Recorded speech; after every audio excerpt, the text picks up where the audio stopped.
Inbrekkers verliezen haar een werkterrein hield iets meer van de steden naar het platteland. In Ljouwert bestrijdt de politie de laatste tijd met succes de activiteiten van dieven. Maar dat had van gevolg dat inbrekkers haar heel nou in de dwarpen ziekje. In Akkerenbiegeliks waard vannacht nog een spoor van inbraken achterlitten.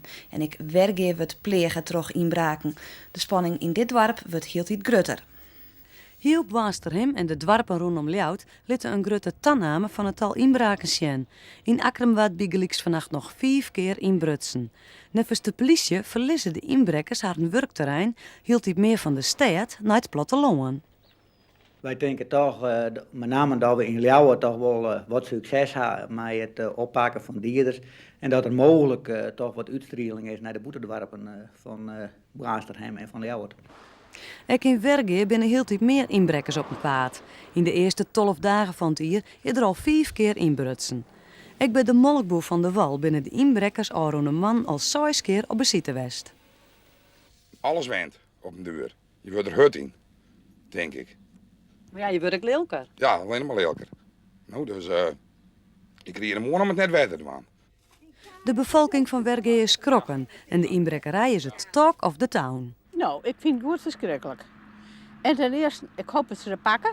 Liever Joosters morgen, want dan hebben wij net kans dat thuis krijgen.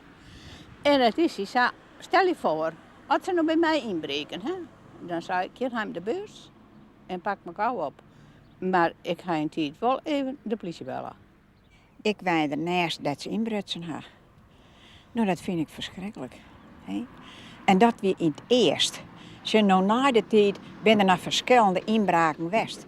En dan zeg ik bij mezelf, hoe is het nou mogelijk als ze er nooit een van snappen kunnen?